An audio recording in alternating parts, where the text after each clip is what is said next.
Good evening, ladies and gentlemen. Welcome to Calls. This is the 2026 American Express Initial Research Show. I know the Sony Open is still going on, but it is overlapping with the usual time for Calls. So hopefully you are still in contention for success at the American Express. You're playing all of the Chris Goddard. You're playing all of the Ryan Gerard, all of that. So let me know in chat how your Sony Open went or is going, if you have a good sweat going. I had a minor sweat in terms of Daniel Berger having played very well today, moving up into the top 5. He finished at 11 under. Had a small chance if Chris Goddard would have fallen back, but noticed that Robert McIntyre finished at 12 under, so essentially eliminating Daniel Berger. Also had a top 20 bet on Tom Hoagie. That looked pretty good today as he went -4 on the front 9 and then decides to bogey 16 and 17 coming in, taking him out of the top 20 picture. That would have been a nice consolation, if you will. So ultimately, it's going to be a losing week for yours truly, but I don't feel all that bad. I had a lot of pretty darn good recommendations for you all for last week. Most notably, Denny McCarthy over Nico Echeverria. Also had plenty of bad recommendations, so by no means was it a perfect week. We're going to try and improve this week as we move to the American Express, a very unique tournament, an interesting tournament, and a loaded field again to start the 2026 season. So let's get into it, shall we? All statistics provided tonight and every night are from FantasyNational.com. It is the best golf analytics site out there. They are merging with another golf analytics site, so don't be surprised if I merge or migrate over to that other golf analytics site eventually. But for now, Fantasy National is still what I am using for all of my data. So if you want to go check out FantasyNational.com, you won't regret it. They have everything that you need to nail your lineups, nail your outright picks, all of that. Can't recommend it enough. In the description of the video, there are links to all the social media. First off, my X and Instagram, where on Mondays I post research regarding the tournament of the week, some course info, patterns of previous winners, players in the field who fit those patterns. I'll have to go back and check and see if Chris Goddard succeeded on finding or being part of the patterns for the Sony. But be on the lookout tomorrow over on social media as I try and find some patterns for winners previously at the American Express. So if you want to see the weekly research that I do on the PGA Tour, give me a follow at your preferred social media site. X is also where I place my weekly betting cards and top player usage in the DFS contests I play. That comes out over on X every Wednesday after the DFS Tactics show. So if you follow me over there, you would have seen the outright card with Chris Kirk that was dead on arrival, essentially. Daniel Berger, who came close today. The Denny McCarthy, all of that. You would have seen, I've played 88% Denny McCarthy, close to 60% Russell Henley. Didn't turn out the best. Not horrible, but not the best.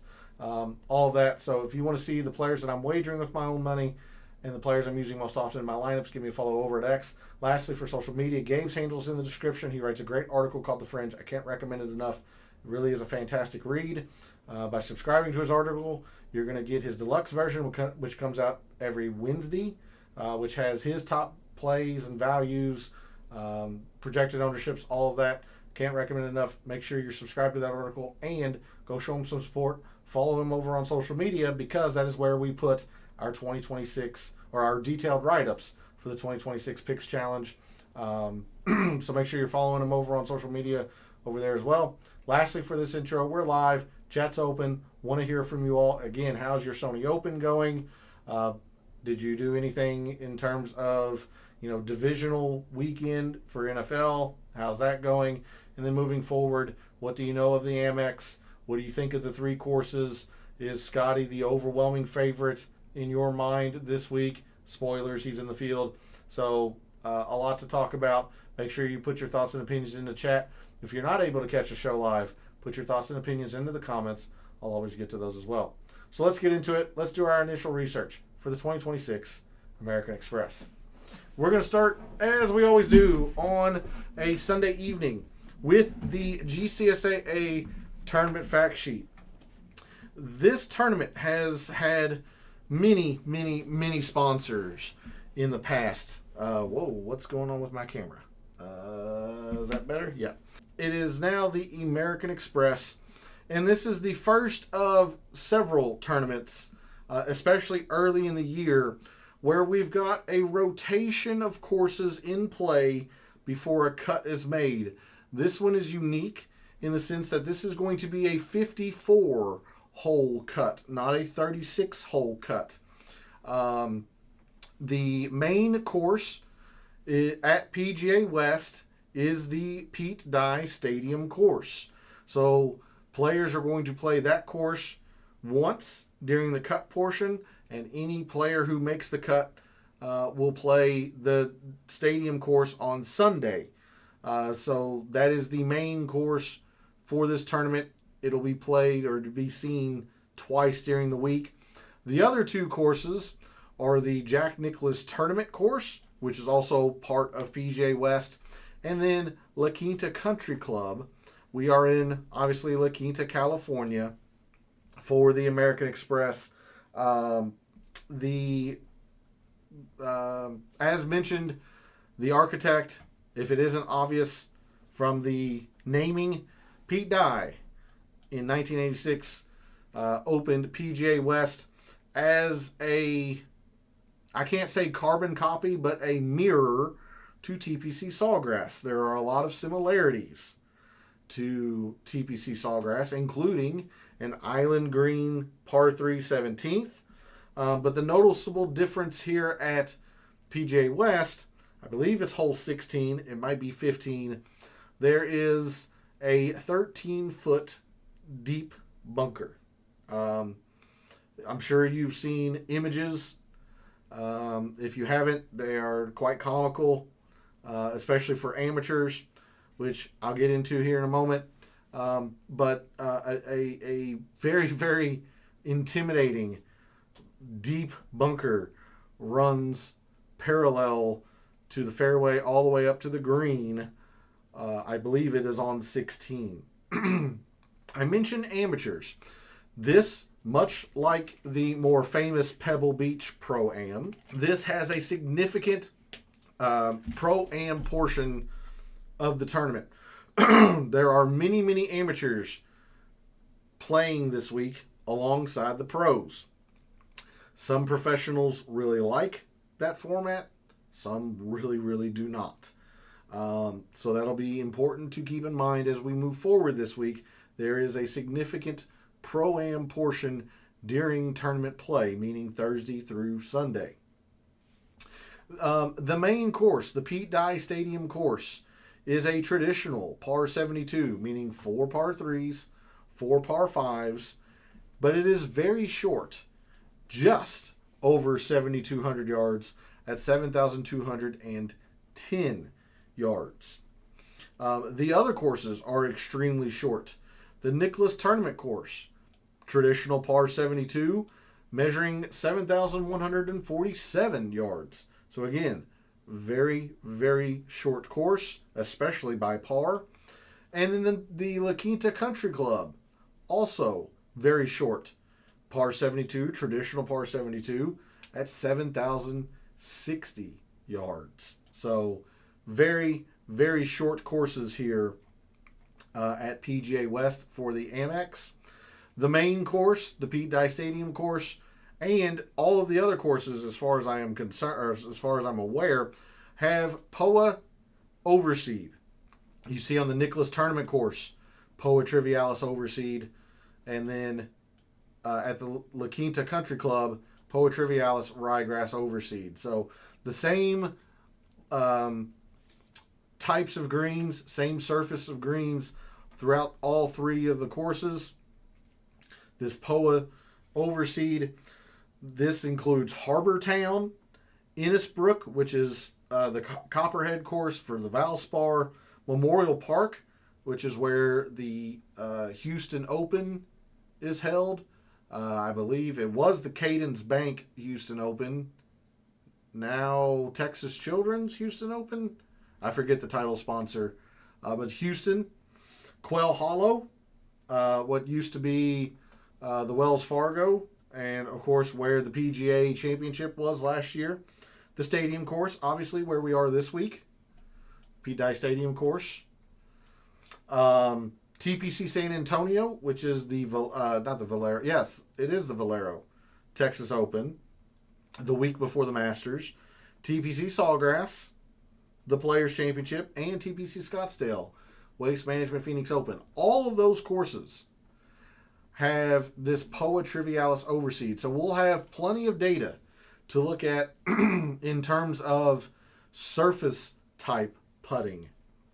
Now, whether that's going to matter or not, we'll have to, kind of dig into it.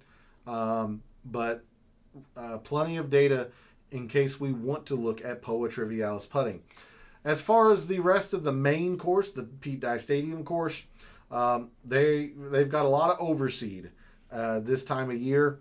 You see the overseeded rough is about 1.5 inches long, not very penalizing at all, very, very short. And even the non-overseeded rough that is still, Bermuda, is only 2 inches long. So not long rough here around the stadium course. That is not the deterring factor here at the Pete Dye Stadium course. Some other notable things about the Pete Dye Stadium course: 7,000 foot on average square greens. So much like the Sony, which are at 7,100 square feet, these are pretty large greens. So they're going to probably be hit a little bit more often. But the difference is these are Pete Dye greens, so they are a little bit more tricky, a little bit more undulation in them. It rewards aggression, and poor shots are going to get penalized. Whether that is by water, which is obviously 8 holes with water in play. Again, most notably the Island Green 17th, par 3. Not a whole lot of fairway, but again, with such little rough, doesn't really matter. There is a lot of rough on the course, and there are a lot of bunkers, 90 plus of them in play. Average fairway width is 33 yards, which is pretty darn wide, but players aren't necessarily afraid to be in the rough or miss the fairway by much. Now, they can't go spraying it all over the place, but they aren't afraid to miss the fairway in favor of some distance, as we'll see. I'm only going to cover the other 2 courses, very, very quickly, because we're going to want to focus on the Pete Dye Stadium course, since this is what is going to be seen on Sunday for all the players who make the cut. With that said, the Nicklaus Tournament course did go through a renovation in the fall. Featured green and fairway bunker renovations. No bunkers were added or removed. They just kind of touched up the bunkers a little bit. These greens at the Nicklaus Tournament course, a little bit smaller than the average tour size green at 5,500 square feet, 6 holes with water in play, but again, this same metric of 33 yard wide fairways, not overly difficult. And then La Quinta, again, POA Trivialis overseed, ryegrass overseed. Greens are very small at 4,700 or 4,800 square feet, but with a very short course like that, they are still hit very often. 7 holes with water in play, quite a bit of rough. Doesn't look like there is a measurement for fairway width, but La Quinta is traditionally pretty easy with the exception of if wind picks up. So we'll have to keep that in mind. We'll take a look at our first look at the forecast starting tomorrow. But yeah, let's see. The 30 of the 36 courses, that's from the 2025 statistics on average on the PGA Tour. So there's a look at the 2 alternate or other courses in the rotation here. The main course, the Pete Dye Stadium course, Of course, Pete Dye architect, so we can look at Pete Dye courses and see who plays well on Pete Dye designs. All three courses, regardless if it's the stadium course, Nicholas, or La Quinta, they're going to be short. We're going to look at some short course metrics again. They all have this base Bermuda POA overseed, if you will, with varying size greens, few holes with water in play, several bunkers, but they all generally play roughly the same. Go low. Go absolutely nuclear here. It is not uncommon to see 27, 28. You've seen 30 under before. Go low is the name of the game at the American Express. So with that, we're going to exit out of that. We're going to move to Fantasy National. Take our first look at the players in the field this week. And as I mentioned in the intro, this is a loaded field for what, in at least historically, has been a pretty minor tournament. Ludwig Aubert is here. Akshay Bhatia is here. Sam Burns. Patrick Cantlay. I'm just going in alphabetical order. Jason Day. Harris English. Tony Finau, even though he's fallen off a little bit. Tony Finau. Matt Fitzpatrick. Ricky, even though even he might not be the big name in terms of performance, he's still a well-known name. Ben Griffin, Harry Hall, who's in the top 25 or so in the world, Russell Henley, Rasmus Højgaard, Max Homa, keep coming down, Siwoo Kim, Tom Kim, Kurt Kitayama, Minwoo Lee, Bobby Mack. Big names here. Haven't even hit the biggest one yet that I mentioned in the intro. Justin Rose. Scotty is playing this week, or is at least listed in the field so far. Sepp Straka in the field. Nick Taylor. Thorbjornsen. Johnny Vegas. I believe that's it. Will Zalatoris is in the field. So I am starring the players that are alternates at the moment. Harry Higgs is in thanks to a sponsor's exemption. So any player here that is starred is an alternate. There have been no field changes as of yet. Okay, with that, let's just take a quick look and see how players have performed in the past few rounds. So long as the rounds were in 2025, the calendar year 2025, top performers the last 36 rounds: Scotty, Emiliano Grillo, Lonto Griffin, Ben Griffin, Harry Hall, Gordon Sargent, Camilo Villegas, Matt Fitzpatrick, Sepp Straka, Russell Henley. Of course, the Sony is not in here. The tournament is still going. A few things we can look at right off the bat here. I am going to add 2024. All three of these courses are short. I know the stadium course is listed at 7,210, which would technically not fall into this filter, but as a par 72, that is a very short course. We're going to look at short courses. The other two are definitely short. They fall under 7,200 yards as par 72s. So again, very, very short. Your top performers in the field this week so far, the past couple of years on short courses, have been Scotty, Ben Griffin, Russell Henley, Patrick Cantlay, Sepp Straka, JT Poston, Keith Mitchell, Austin Eckroat, Jason Day, and Patrick Fishburne. Your top 10 on short courses. I'm going to keep this same time filter only to keep it consistent. Something else we can look at, obviously, is course architect, and we're going to look at Pete Dye. You could argue to look at Jack Nicklaus, but that course is only going to be seen once throughout the week. The stadium course is going to be seen twice. So in the past couple of years, on Pete Dye designs, your top performers in the field have been Scotty, Wyndham Clark, Brian Harmon, Tom Hoagie, Sepp Straka, Alex Smalley, Patrick Cantlay, Daniel Berger, Danny Walker, Bud Colley, and Siwoo Kim. All right, clear all those out. Keep the 2025 filter on. Let's go to the course breakdown. Here in Fantasy National, of course, with the main course, we're going to only look at the main course here, the stadium course. We might take a quick gander at the Nicklaus Tournament course and La Quinta just to see for the whole composition chart, but that's about it. Looking at the stadium course, first thing I like to do, take a look at where the 9th and 10th most difficult holes are, see where par falls. The 9th most difficult, still playing under par.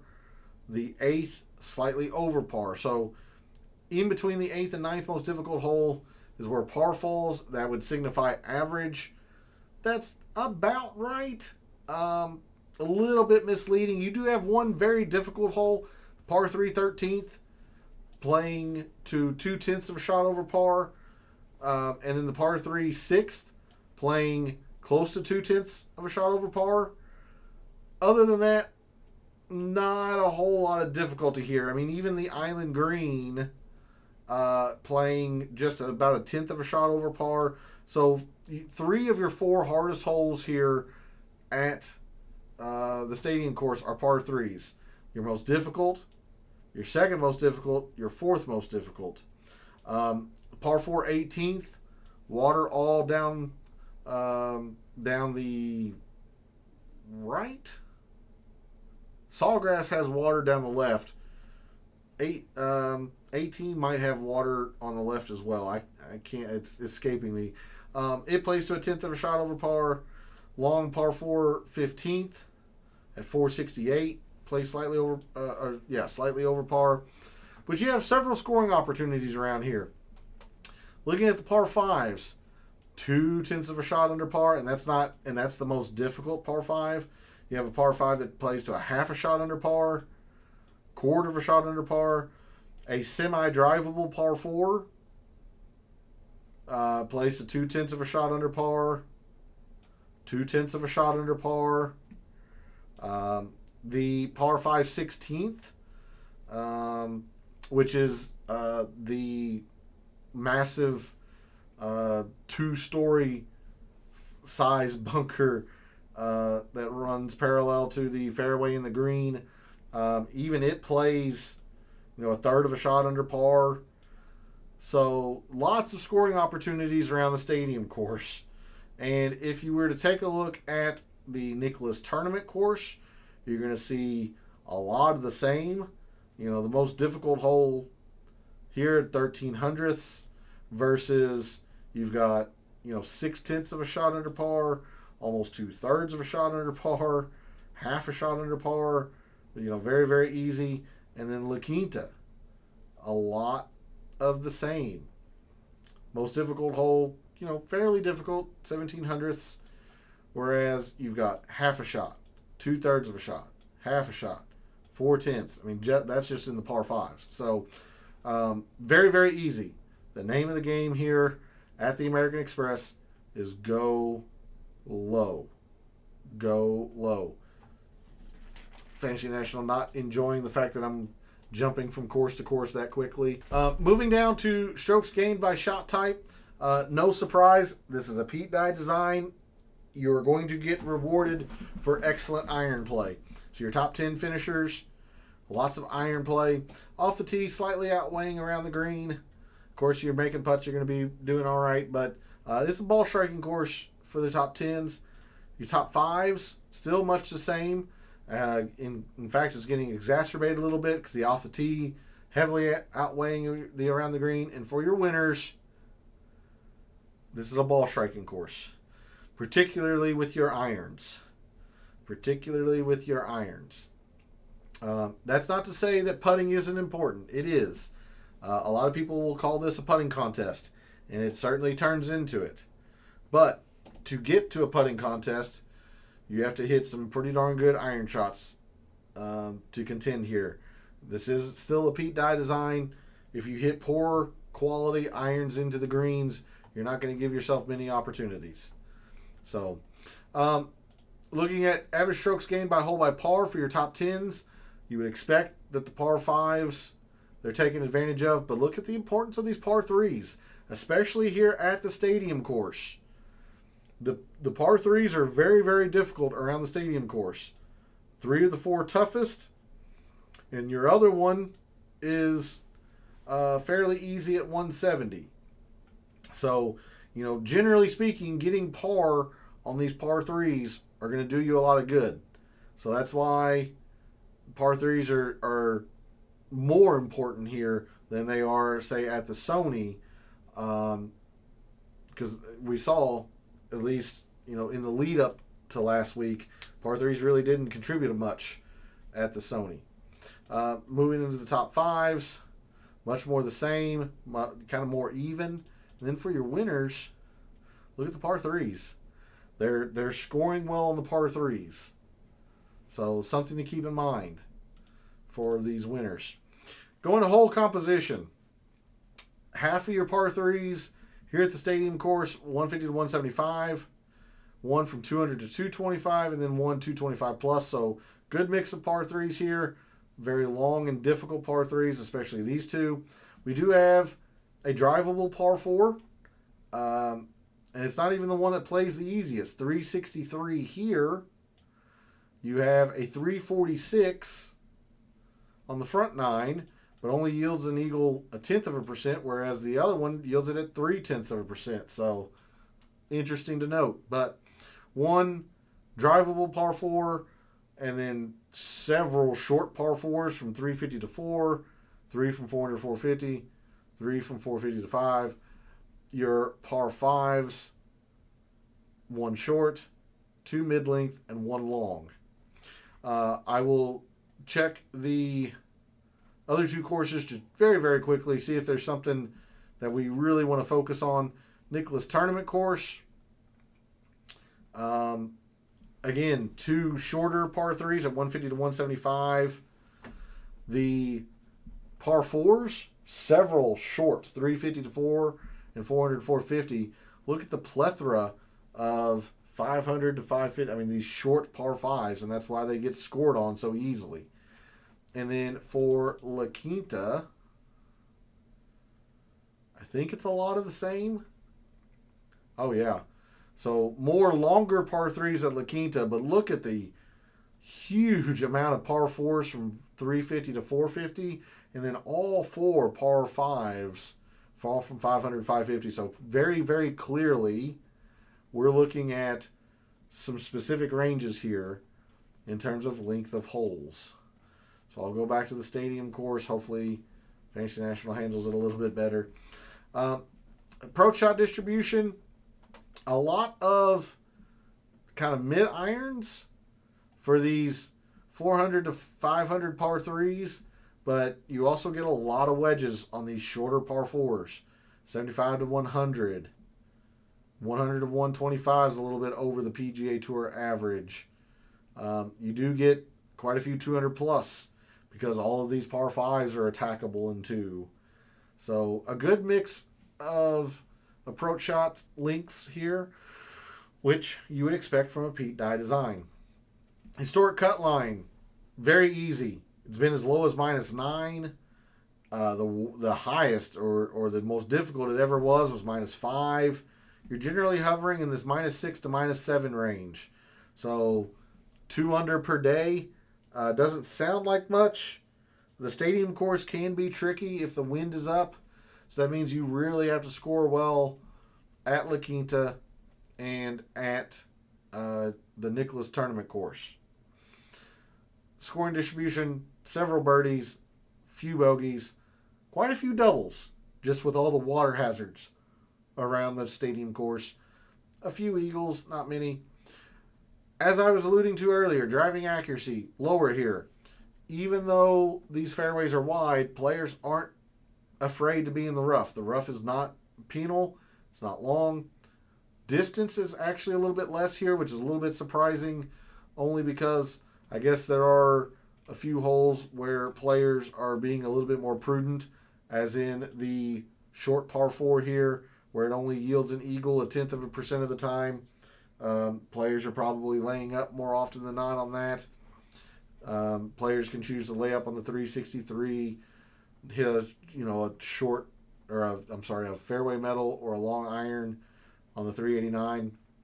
I'm a little surprised that the distance is a little bit lower. There are a few dog legs and a couple of forced layups, but this is a little bit surprising to me. Driving accuracy, though, being less is not necessarily that surprising. Green and regulation percentages. Greens are large. The tournament is easy. It makes sense that the greens are getting hit more often than not. And scrambling is very easy around here. You see that here. Players are able to scramble successfully 63% of the time versus 56 at the average tour event. Very few 3 putts per round. The greens are pretty fast and they're pretty. It's pretty true. It really is pretty true. You hear the terminology. It's like playing in a dome. The wind can pick up a little bit, but that's very rare. So, it's generally pretty darn perfect conditions. And then proximity, a little bit closer to the hole than the average tour event. So there's a look at particularly the stadium course, but all 3 courses in terms of a scorecard and graphical view. We'll come back to Fantasy National, take a look at it. Before we do that, let's go to the historic conditions. As you would expect, easy most of the time. Now, the Pete Dye tournament course, or Pete Dye Stadium course, did play average the first 3 rounds before the cut. And then the Pete Dye Stadium course played easy on day 4 last year. It played entirely easy when Nick Dunlap won as an amateur. Played entirely easy in 2023. So it's very rare that you find difficult here. And this is when the wind probably picked up a little bit with moderate. You even see some windy here. Whereas generally it's pretty darn calm. If they get measurements, it's generally pretty calm. But the years where the wind does pick up, like 2022, it can get average. I'm a little surprised to see the Nicklaus tournament course be difficult, but it is what it is. But you can see there's one difficult round in the past 5 to 6 years, and there's a whole lot of easy. It's just easy around here. Speed greens, average. I'm a little surprised by that. I generally thought they were fast, but they've been kept mostly average. Rough is always short. There you go. Go back to the players in the field this week. We'll take a look at a couple of things. Let's take a look at scoring when it's easy. That's what the name of the game is here at the AmEx. So in 2025, when rounds have been easy relative to par, your top performers in rounds that have been easy relative to par: Gordon Sargent, Lonto Griffin, Scotty, Emiliano Grillo, Sepp Straka, Russell Henley, Brian Campbell, Ben Griffin, Kevin Roy, and Camilo Villegas. Anything else in particular? No, we looked at short. We could probably look at calm, but I'm going to hold off until tomorrow. Make sure the forecast confirms that. So instead, let's go take a look at a couple of other things here. Let's take a look at off the tee. We're going to look at off the tee when scoring is easy. Your top off the tee performers in rounds that have been easy relative to par since the beginning of 2025: Rico Hoey, Pearson Coody, Kevin Yu, Taylor Pendrith, Michael Thorbjornsen, Scotty, Aldrich Potgieter, Jesper Svensson, Stephen Fisk, Kurt Kitayama. Not to be outdone, definitely want to take a look at approach. Your top approach players in the field this week: Scotty, Kurt Kitayama, Rico Hoey, Sepp Straka, Akshay Bhatia, Ben Griffin, Michael Thorbjornsen, Chris Kirk, Russell Henley, and Daniel Berger. Give me a minute. We'll take a look at putting. I am going to go to 2024, even though there's several courses here. I just want to make sure players have enough rounds in case they, don't play a couple of these tournaments or whatever. So we're going to take a look at Harbor Town. We're going to take a look at Innisbrook, the Copperhead course. We'll check La Quinta, Memorial Park, Nicholas Tournament course, Quail Hollow. We'll do both. Stadium course, TPC San Antonio, TPC Sawgrass, and TPC Scottsdale. These are the courses that have Poa Trivialis Overseed listed as the specific green surface at these courses. Your top putters on Poa Trivialis Overseed in the past couple of years: Denny McCarthy, Sam Ryder, Taylor Pendrith, Sam Burns, Christian Bezadenhout, Adam Scott, Akshay Bhatia, Nico Echeverria, Tom Hoagie, and Matt Kuchar. Sorry, skipping Taylor Montgomery. He's an alternate at the moment. Definitely want to take a look at putting, but approach is where we're at this week mostly. We definitely want to take a look at a couple of different things here. Let's take a look at some scoring. We're definitely going to look at easy. All three of these courses are very easy. So, your top opportunities gained players when rounds have been easy relative to par since the beginning of 2025. Sepp Straka, your defending champion, Sepp Straka. Bobby Mack, Joel Damon, Eric Van Rooyen, Ricky Castillo, Michael Thorbjornsen, Akshay Bhatia, Ricky Fowler, Chan Kim, and Davis Thompson. One of the very, very few statistics that Scotty Scheffler's not in the top 10. He's 11th. On that note, your top birdies or better gained players in rounds that are easy relative to par: Scotty, Russell Henley, Kevin Yu, Sepp Straka, Brian Campbell, Akshay Bhatia, Siwoo Kim, Michael Thorbjornsen, Joe Highsmith, and Carl Phillips. Skipping Hayden Springer, he's withdrawn. We'll take a look at a couple of specific par 4s and par 5 metrics here. I'm going to sort on total par 4s, but we're looking at these two. 350 to 450 mostly. And that's across all three courses. So somebody like Scotty really stands out. Noah Goodwin, if he gets into the field. He's an alternate at the moment, but Noah Goodwin, if he gets into the field. Harry Hall, Russell Henley, Matt Wallace, to a little bit lesser an extent, maybe an honorable mention. Top 30 and then second.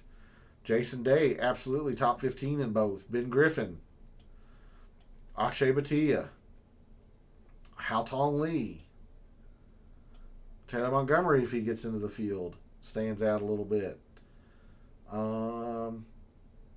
Milano Grillo down here. Rasmus Højgaard. So there's a few names for the par 4s. Par 5s, we're looking at mostly 500 to 550. Now there's only one par 5 at the stadium course, 500 to 550.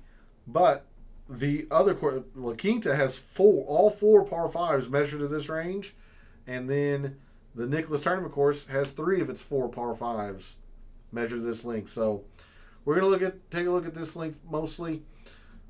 Top performers on short par 5s: Sepp Straka, Scotty, Jacob Bridgman, Jackson Suber, Alex Smalley, Billy Horschel, Kirk Kitayama, JT Poston, Taylor Moore, and Justin Rose. Skipping Hayden Springer, he's an alternate at the moment.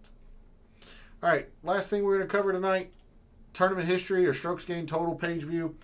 In the past 5 years, how have players performed at this tournament and their strokes gained totals? You see the top performer by strokes gained is Patrick Cantlay.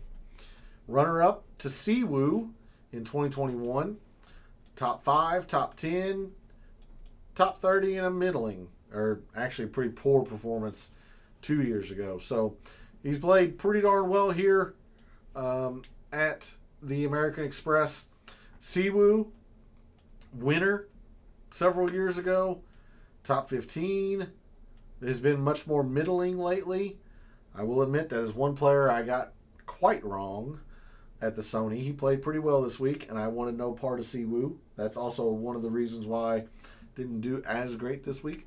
Will Zalatoris has played really well here when he's been healthy. Top 10, top 15, a couple other middling performances. JT Poston makes a lot of sense here. Shorter course, emphasizes irons, decent putter, pretty good scorer. So makes sense he's played well here. He has one missed cut, but everything else has been inside the top 25. Finau's been okay here. He did miss the cut last year. Some other notables: Ben Griffin, 2 straight top 10s. Adam Hadwin used to be excellent here in the desert and then missed the cut last year. Had just a horrendous 2025. Keith Mitchell, 3 straight top 25s, including a top 10. Noteworthy. Sam Burns, 3 straight top 30s, including a top 10 and a top 15. Brian Harmon, top 10, top 5, and then 2 missed cuts. Your winner 2 years ago, of course, Nick Dunlap as an amateur. Seabez, top 15 and a runner-up.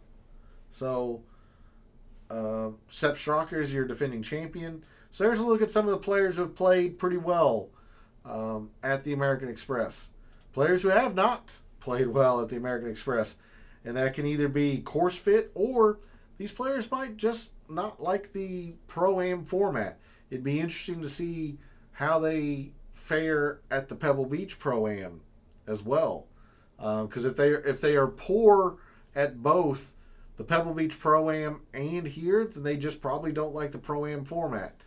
Right off the bat, I see Kevin Streelman, who has not been very good here, but he's always been pretty darn good at Pebble Beach, especially with his longtime celebrity partner Larry Fitzgerald. Adam Long, I believe, has played well or won Pebble Beach, so that one doesn't make a lot of sense. But players specifically at the American Express who haven't played well: Andrew Novak, 4 straight missed cuts, not particularly close in terms of being the worst strokes gained total player. I mentioned Kevin Streelman, Adam Long, Peter Malnati, 0 for 5. Adam Schenk, 1 for 4. Sammy Valimaki, 0 for 2. Max McGreevy, 0 for 3. Chad Ramey, 0 for 3. Ricky has not been very good here. A couple of top 25s, but 2 missed cuts and a pretty poor performance there. He's not been very good here. Some other notables: Patrick Fishburne, 0 for 2. Nico, 1 for 3. Bobby Max only 1 time. Taylor Pendrith, 0 for 3. Lipsky, a top 15 and then 3 missed cuts.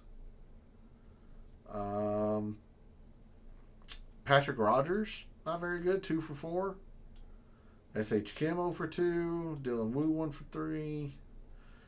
So here's a look at some of the players who have and have not played well around the American Express.